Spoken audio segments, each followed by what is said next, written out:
Sylvia and I started the office 21 years ago as a small two-person office. We first had both our own office and we merged together. But before that we both worked at the office of B+B, well known in Holland as a kind of school for landscape architects. So we were trained by Rick Bakker, Michael van Gessel and Alle Hosper. That were our mentors, our teachers. So that was a good base.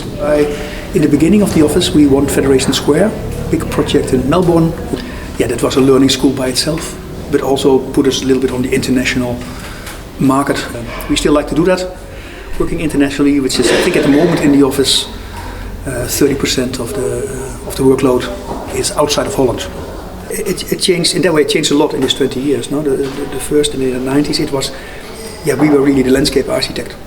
No, we were very often working together with architects, and we were doing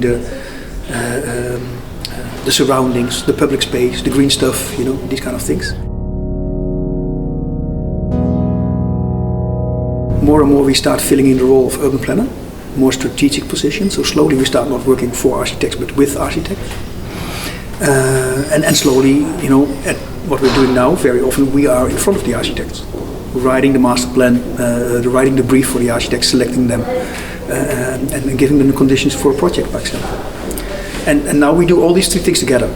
That really changed. Once in a while, I also call myself more a director than a landscape architect. For us as landscape architects now, more and more, all the sustainability goals there are so important in all our projects. So besides, so that's in fact a new social aspect of our work, and physical aspect as well, that really influences our way of working. But that's really everywhere drained in our projects. I was very much influenced by Schravenland. Schravenland is east of Hilversum, and it's about 550 hectares, and it is a whole row of estates from 1635, something like that. And it was an area where they took the sand and brought it to Amsterdam by boat, and brought back the garbage from the city of Amsterdam to fertilize the soil, and they developed the area in a very systematic row of plots, and there they started to develop estates and mansions. And I'm very much fascinated because it still exists, and it is now more than 350 years old, and it has all kinds of transformations during the years, the ages. I studied it a lot. I made also plans for the area, and I was very much influenced by that. But I feel very connected to a project that has to do with transformation. So add a new layer on top of existing locations. Eveld in Luna. It is a cemetery that was realized after the war, and it is meant for people who died in the Second World War, but it's not militaries, it's civilian. It is a beautiful area. It's in the forest in the east part of the Netherlands, a dark forest. And what's so beautiful is that there is a star-shaped cutout in the wood, and there's a very sober white building, and in the middle of the star there is a cross. And they asked us to make a design for the next phase, in fact, because the cemetery is full now, and there are still people that are found, the remains of the bodies that are found, and they want to bury them. And I think this project is also a very nice example of how we are dealing with history and the sense of place, and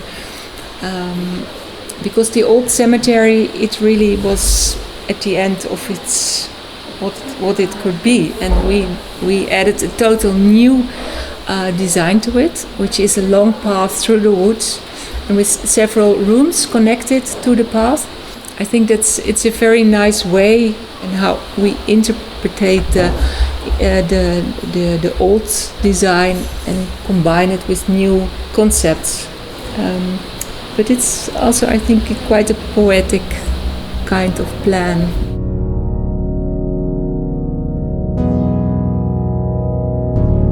So that's what we took in our new design, is the soberness, I think, and the poetic atmosphere, but in a different way than Haspels. Haspels designed the old cemetery, and we do it in a different way, but we use the same toolbox again in our design. We also wanted not to dominate the forest, so be guest in the forest. Yeah.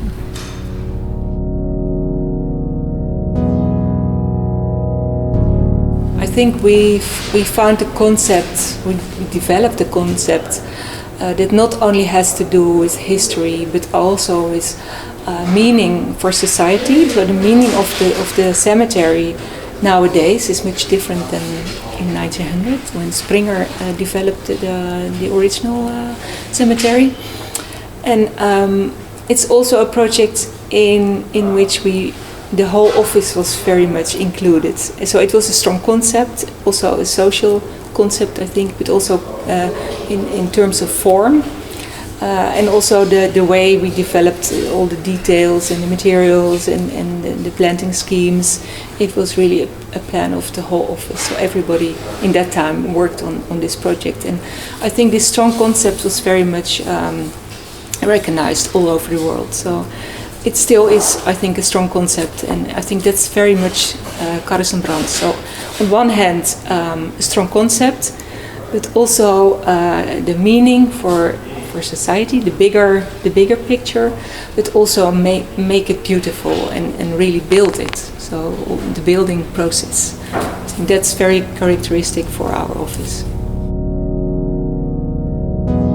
I think it's very good that we have some new, fresh young people in the office. Someday we recognized that there were 3 young guys in the office and that they are also very complementary to each other, but they also work together in a nice way and they have a nice synergy together. So once we recognized that, we started the talk with them, and if they were interested to become partners. And well, we established this in December last year. And I'm quite happy with that because now the whole framework of the office is much stronger and much broader, and I really like that. The transition that we are having now as an office is not so much on having new partners, but it's the office that becomes more adult, you could say, but still trying to be playful. In the terms of working, it didn't change a lot. We are still designing. It's not that we only leading now. It's still we also still make models and sketching, but of course the variety of work it becomes bigger.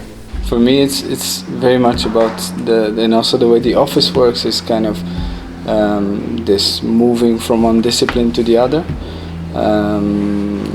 It's not kind of landscape architecture in the classical landscape architect role, but more this kind of annoying landscape architect that messes with buildings and it does urbanism and that is, I think, the most exciting part about the office. It's a kind of a landscape approach to urbanism in a way, in the true sense.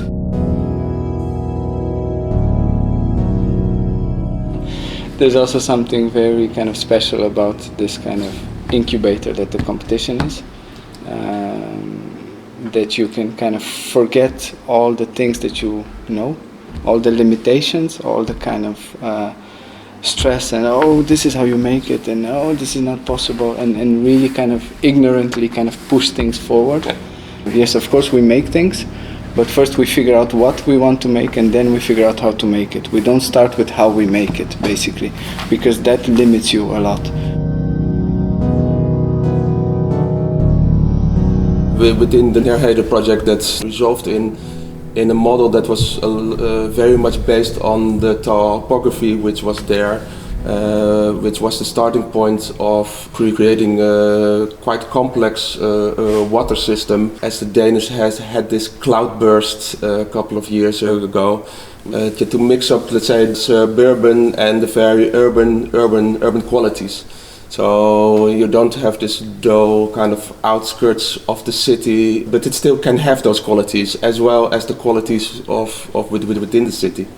And of course the mobility then is a great aspect of it, in relation that you create good hubs which are accessible, and from there on you can transfer to the city, but as well have the benefits of living in the landscape. But it has the opportunities to create or to integrate also more natural systems within this new urban fabric that you're creating, in terms of energy production, in terms of climate change, and a more sustainable integral system. And that shapes a lot, of course, on also what the atmosphere of the area is, and it creates in that sense a new urban typology.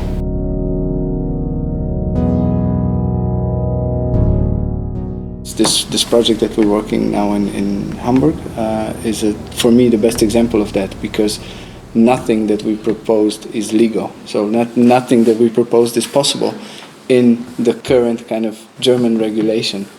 But the plan works so well that they're changing the regulation, kind of developed on this water system, existing soil conditions. The whole kind of city you can basically describe in a section with just 50 centimeter of height difference.